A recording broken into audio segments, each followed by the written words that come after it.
moikka pitkästä aikaa suomeksi. Jonkun verran on multa toivottu suomalaisia videoita, niin nyt mä ajattelin, että nyt on sen hetki. Vaikkakaan mulla ei ole kyllä mitään niinkö tässä aihetta. Ei ole mitään tuotteita eikä mitään, mitä voisin tehdä. Mutta silloin kun aikoinaan YouTuben aloitin, niin ei mulla ollut silloinkaan.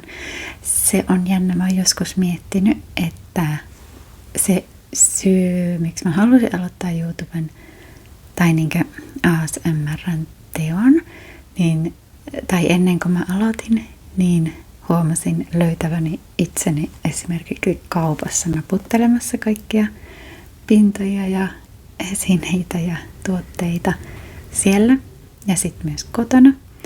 Mutta sitten kun mä tein videoita, niin suurin osa oli aluksi ihan vaan aamuhöpöttelyjä. Eli just me, vain minä ja kamera. Eli, tai vain mun ääni ja kamera. Niin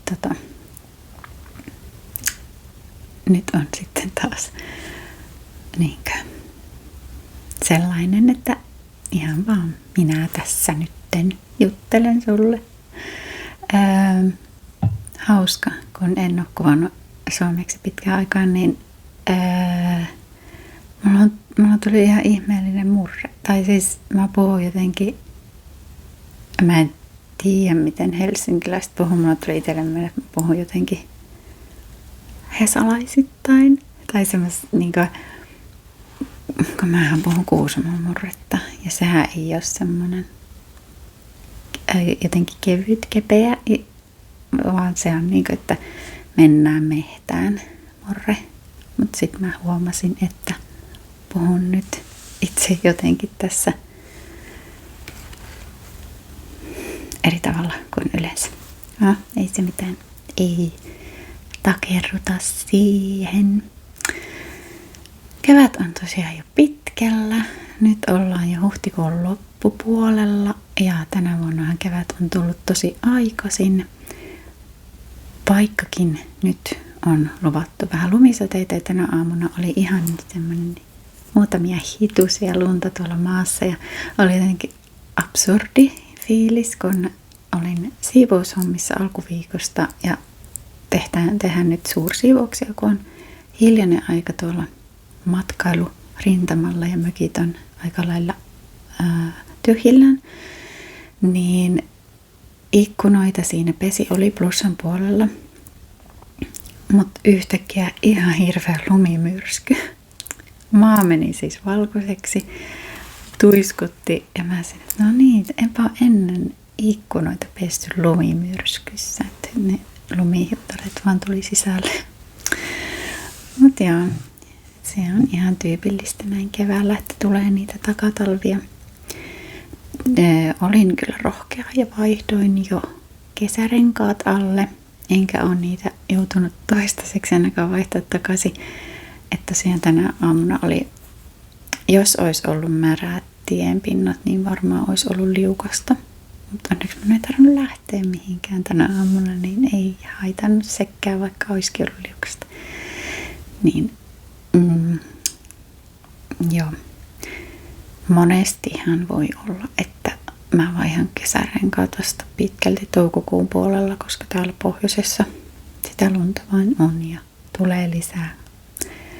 Tänä vuonna minua ei ole haitannut yhtään, että on ollut näin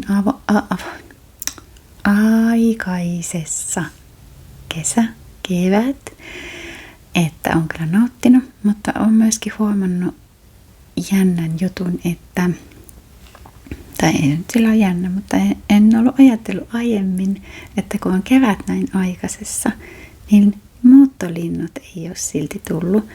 Että mä joskus katsoin jonkun luontodokkarin, missä näytettiin, oliko ne hanhia tai jotain, kun ne on muuttamassa, niin nehän muuttaa 2 kuukautta niinkö Suomesta sinne, minne nyt meneekään, meniköhän ne jonnekin menikö osa Afrikan puolelle ja osa jäi niin Euroopan, Etelä-Eurooppaan. Niin ne muuttaa 2 kuukautta sinne, lentää 2 kuukautta ja sitten ne hengailee siellä jonkun aikaa ja sitten ne muuttaa taas 2 kuukautta tänne. Niin eihän ne voi tietää varmaankaan siellä. No jos vaikka helmikuussa lähtevät jotkut linnut muuttamaan tänne päin tai maaliskuussa normaalisti, niin eihän ne voi tietää minkälainen kevättilanne täällä on silloin 2 kuukauden päästä. Niin, ja kuulin kyllä myös tänne niin valon määrän mukaan enemmänkin matkaavat eikä lämpötilojen mukaan ehkä. Niin. Illalla monesti kun kevät on yleensä. Joo, hyvää suomea Tiina, jes. Niin menen tuonne illalla tuonne ulos ja kuuntelen sitä ihanaa lintukuoroa. Niin tänä keväänä on ollut hiljaista. Ei ole linnut vielä tullut.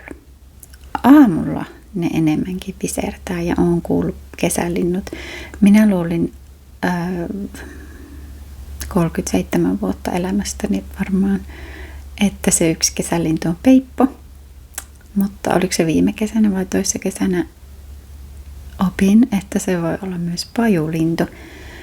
Eli se minulle se kesälintu, mikä tuo kesän, se mikä livertelee sillä kivasti, niin se on joko pajulintu tai peippo. Nyt mulla menee ne sekaisin. Ja minulla ärsyttää, kun minä olen pitänyt itseni lintutieteilijänä, niin nyt mä en tiedä, onko kesälintu peippo vai pajulintu.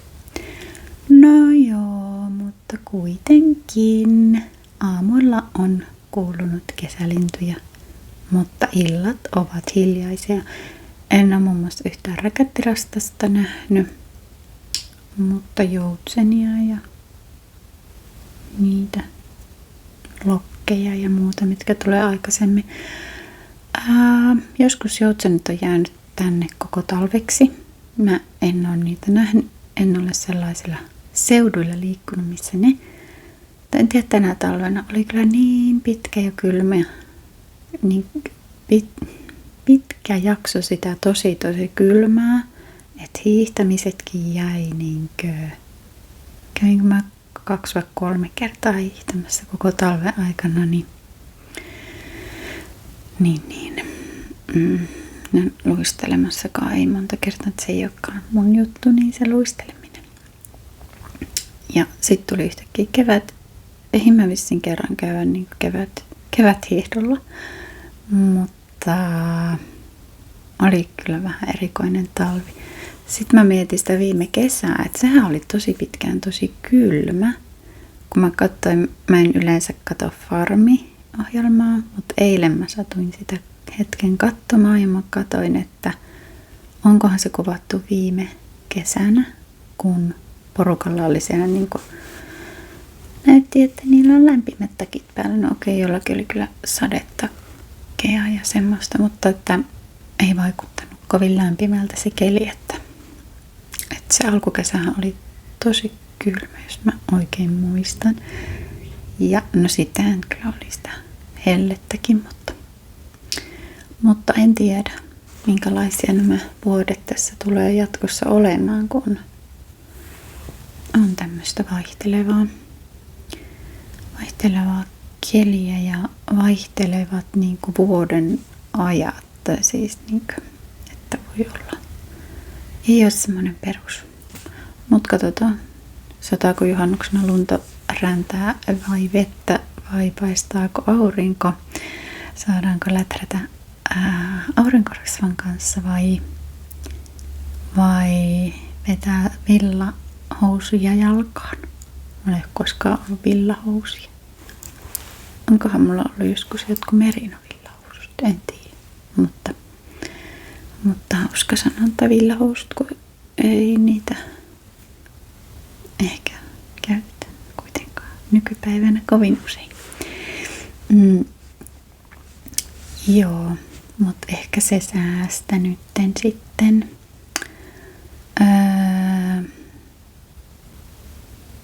Joo. Oi, piti vähän asentoa vaihtaa, kun jalka puutuu täällä lattialla könöttäessä. Edelleen mun lempipaikka on tämä lattia täällä. Maan matosena makoilen. Joo, mä oon miettinyt, että tarviiko mun tästä jutella, mutta siis siitä, kuinka mä lopulta tein sitten päätöksen tehdä vaan englanniksi videoita. Mutta voinhan mä nyt mainita, että ei ollut helppo päätös, kun aloin tekemään englanniksi, niin sitten ihmiset halusivat suomeksi ja sitten kun tein suomeksi, niin sitten englanninkieliset miettivät, että miksi mä teen suomeksi. Ja niin kuin ymmärrettävästi siis. Ja sitten kun englanninkielisillä videoilla on kuitenkin, siis sitä voi katsoa ympäri maailmaa. Ja onkin ollut hauska niinkö olla yhteydessä siis tosi laajasti koko maapallon väestön kanssa. Että on saanut kommentteja, no aika paljon Amerikasta, mutta sitten myös esimerkiksi, mikä se on tuolla, oliko se Filippiinit vai oliko se siitä läheltä joku. Ja sitten tietenkin Euroopasta, monesta maasta, niin musta on hieno asia, että on voinut auttaa. Kun ASMRhän on semmoista rentoutumista ja jos on univaikeuksia, niin monet on kertonut, että ovat sitten saaneet apua nukahtamiseen ja rentoutumiseen, niin on tuntunut tärkeältä tehdä näitä videoita ihmisille niin laajasti maapallolla. Ja hauska, miten se maapallo tulee pienemmäksi, niin sanotusti tulee pienemmäksi, kun linjoja pitkin voi tavoittaa paljon ihmisiä eri puolilta maapalloa. Niin sitten lopulta tein tosiaan sen ratkaisun, että teen vaan enkkuvideoita. Myöskin toki siis sen takia, että niitä katsottiin paljon enemmän, kun on tietenkin paljon enemmän ihmisiä, jotka puhuu englantia kuin ihmisiä, jotka puhuu suomea, niin se sitten lopulta vei voiton ja on se semmoista aivotyöskentelyä itselle, kun pitää englantia vääntää, mutta siihen on nyt tullut, en siis muista sanoja edelleenkään, enkä tiedä sanoja. Ja jos opin jotain uusia sanoja, niin unohdan ne kyllä heti melkein suurimman osan. Mutta kuitenkin siihen on ehkä tullut vähän semmoista sujuvuutta. Varmaan puhun ihan mitä sattuu taas, niin kieliopillisesti. Mutta siihenkin on tullut semmoinen, että ihmiset silti ymmärtää, niin minun perfektionismini on vähentynyt. Ja esimerkiksi kun kirjoitan kommentteja englanniksi, niin välissä on niin tosi tarkkaan katsonut, että kirjoitan kaikki sanat oikein ja näin, niin en mä enää. Kyllähän ihmiset yleensä ymmärtää silti, mitä mä tarkoitan, vaikka ei ole täydellistä. Niin sehän on ihan tärkeää niin kuin kelle vaan, että ei me olla täydellisiä muutenkaan me ihmiset, niin jotenkin haluan niin kuin itselleni, mutta myös muille sitäkin puolta, että ei tarvitse olla täydellinen. Niin. Nyt mä luin yksi päivä artikkelin Anu Pentikäisestä. Onko aina vissiin näin? Mä rupesin miettimään, että artikkelissa oli jotenkin, se oli siis vanha lehti, minkä luin, niin siinä oli jotenkin, että ja hänen miehensä, mikä se nyt oli? Eikä Penttikönen. No kuitenkin tämän miehen sukunimi oli Pentikäinen, niin rupesin nyt miettimään, että kai ne oli naimisissa, että myös Anun sukunimi on Pentikäinen. Eli siis tämä Pentikin perustaja. Niin mulla ei ole koskaan ollut idolia, että monesti jossain, olisiko jopa tyyliin lapsuuden näissä ystäväkirjoissa, kuka muistaa ystäväkirjat, niin niissä, onkohan niissä jopa ollut joskus kysymyksenä, että kuka on sun idoli? Ja mä oon aina nyt, että ei mulla ole mitään idolia, että ei.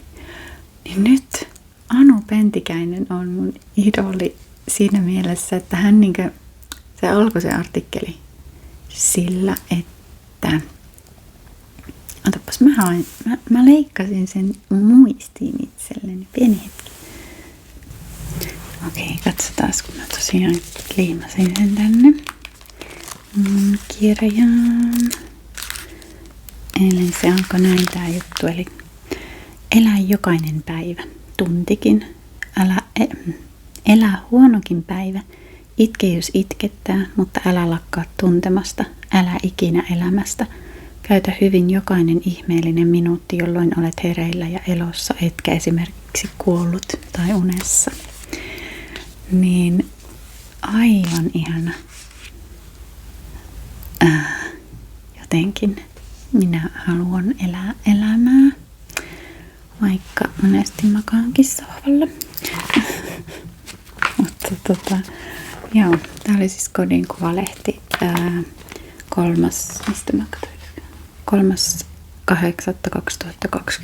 ilmestynyt.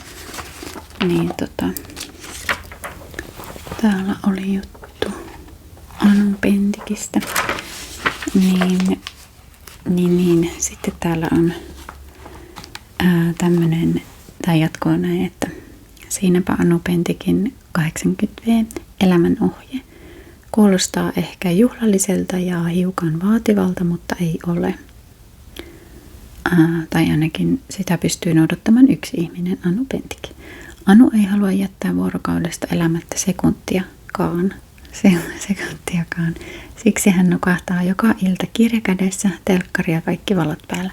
En vain malta lopettaa lukemista enkä uutisten katsomista. Haluan elää viimeiseen sekuntiin asti, kunnes naks uni vie.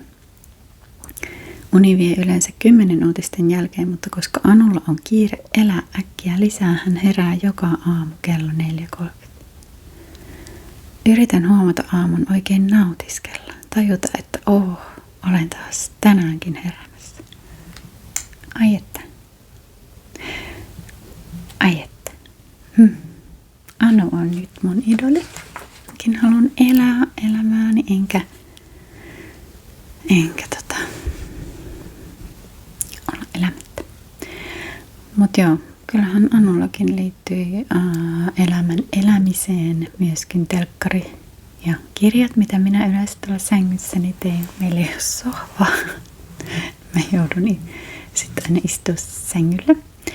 Niin ei se sitä tarkoita, että ei voisi niinku pysähtyä tai niinku rentoutua ja tämmöistä. Kun mulla on ollut välillä siis se, että jos mä nyt istahan tähän ja oon vaan, niin elämä menee ohi.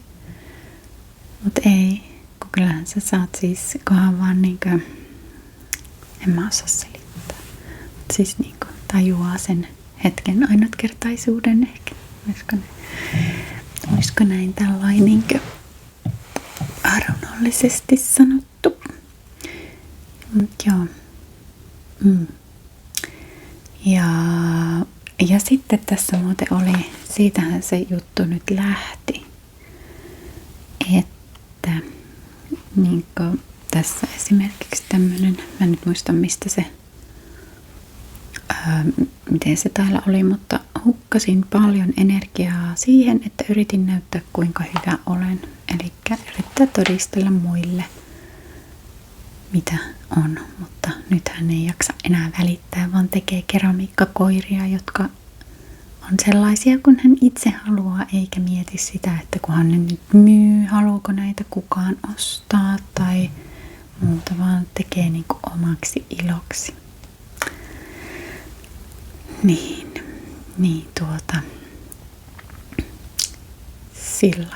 sitten joo, niin se oli niinkö se täydellisyyden tavoittelujuttu niin, että ei ole enää itsellä sitä niin.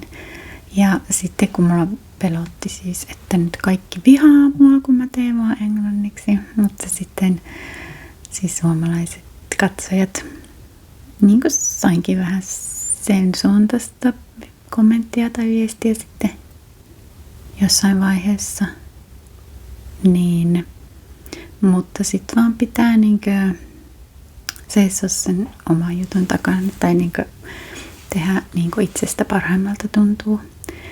Että siis onhan musta tärkeää tehdä myös suomalaisille, mutta mullakin on sit kuitenkin myös rajallinen aikataulu.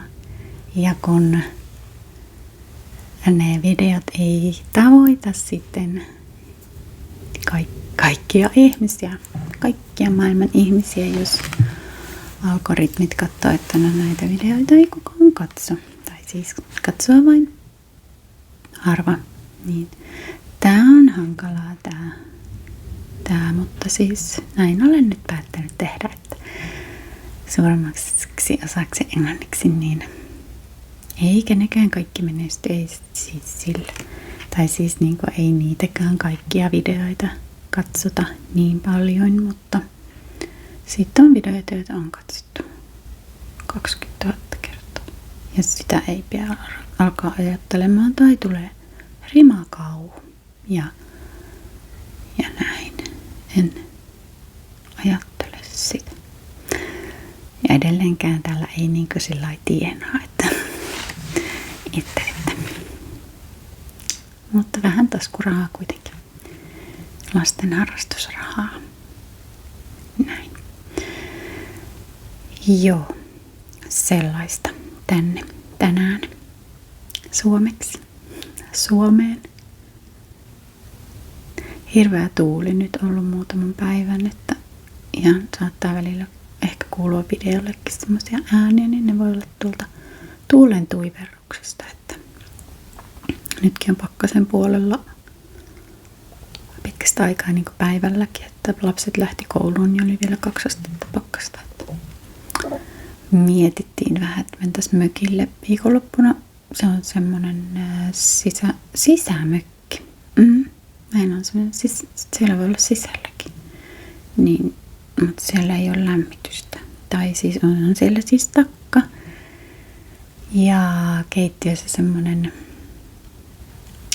hella juttu, mihin voi tulet laittaa, mutta se on niin semmoinen lautamökki, että se ei pidä sitä lämpöä kovinkaan hyvin. Niin sit siellä on aina kylmä nukkua. Niin jos ei ole kesä, niin ehkä me ei nyt sitten välttämättä mennäkään sinne, kun sitten järvi on vielä jäässä, mä luulisin. En ole käynyt kattoo, mutta että mitä siellä sitten. Joo, ehkä me nyt vielä odotellaan kesää ja lämpöä, että mennään sitten seikkailemaan. Voisi siellä käydä niin kuin muutaman tunnin hengailemassa, mutta joo. Mä luulen, että nyt mun pitää alkaa sille lounaalle. Ja oli mukava jutella. Emme juteltu tämmöistä yksin juttelua kanssasi. Ja toivottavasti pidit videosta ja rentouduit sen parissa. Ja siis pidä itsestäsi hyvää huoli ja ehkä mä, jos haluatte, niin teen aina silloin tällöin näitä suomenkielisiä videoita, mutta suuremmaksi osaksi enkkua. Joo, ei kai muuta. Moi moi!